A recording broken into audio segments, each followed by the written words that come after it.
halachot, Chazak ou Baruch, Shavua Tov.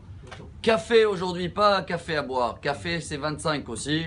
25 du mois Tammuz, c'est bien. Il nous reste une dernière semaine pour traverser ce mois du four. On a vu que Tanour, en araméen, en babylonien, ça veut dire la chaleur du four.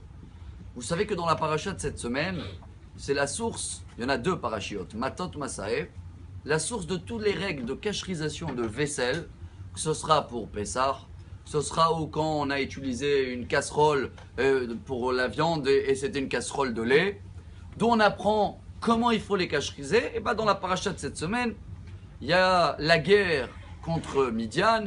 Le peuple d'Israël, ils reviennent avec beaucoup de butin, on dit en français, et ils demandent à Moshe qu'est-ce qu'on fait avec des ustensiles qui ont été utilisés pour du non-cachère. Est-ce qu'on peut les cacheriser?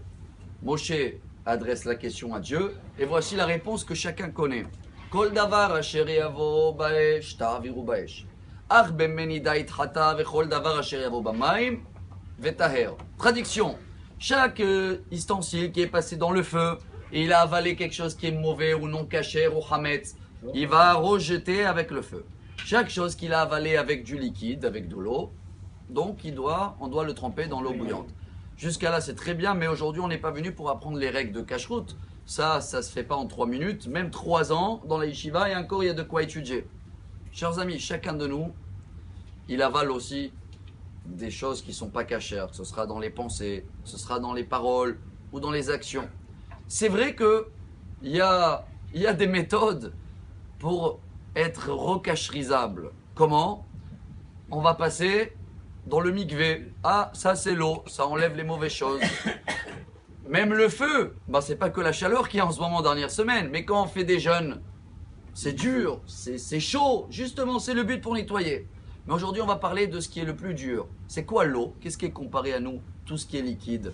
Le Tanya, il amène que tout ce qui est imaginisation, d'imayon, imaginer, selon des professionnels, chaque chose qu'on imagine, il y a maximum 4% de vérité. Tout le reste, c'est de l'eau. C'est quoi de l'eau? On termine avec une histoire. Je ne sais pas si c'est le Wistiti, mais en tous les cas, il y a un singe, une catégorie de singe spécial, qu'à Kenya, jusqu'à aujourd'hui, comment on l'attrape? Il adore le riz. On prend un noix de coco, on fait un tout petit trou au milieu, juste pour rentrer une main.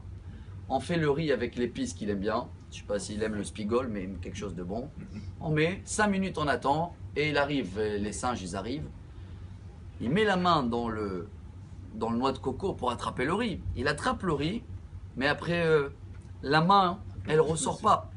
Et jusqu'à aujourd'hui, allez voir son National Geographic, c'est la même scène. Il commence à devenir fou, le singe. Il commence à attraper le noix de coco avec sa main, il la frappe partout et dans sa tête. Et après 5 minutes, il commence même à saigner. Et ils arrivent, les enfants, et ils attrapent le singe comme il est. Parce que, vous allez dire à Damaboul, lâche le riz, et sors la main. Il ne peut pas, parce qu'il est en train de s'imaginer voir manger le riz. Et son dimayon, l'imagination, elle a gagné. Chacun de nous, des fois, on est pareil, chers amis. Quelqu'un, il a envie d'une voiture ou une maison, tellement il est à fond dedans qu'il a oublié sur le chemin Dieu et synagogue et machin. Alors si on veut se cacheriser et prendre un message de la paracha, ou plutôt apprendre du singe comment il ne faut pas être, c'est bien de démarrer le semaine avec cette eau-là qu'elle peut éteindre le feu. Bonne semaine à tous. Amar Rabbi Elazar, Amar Rabbi Hanina.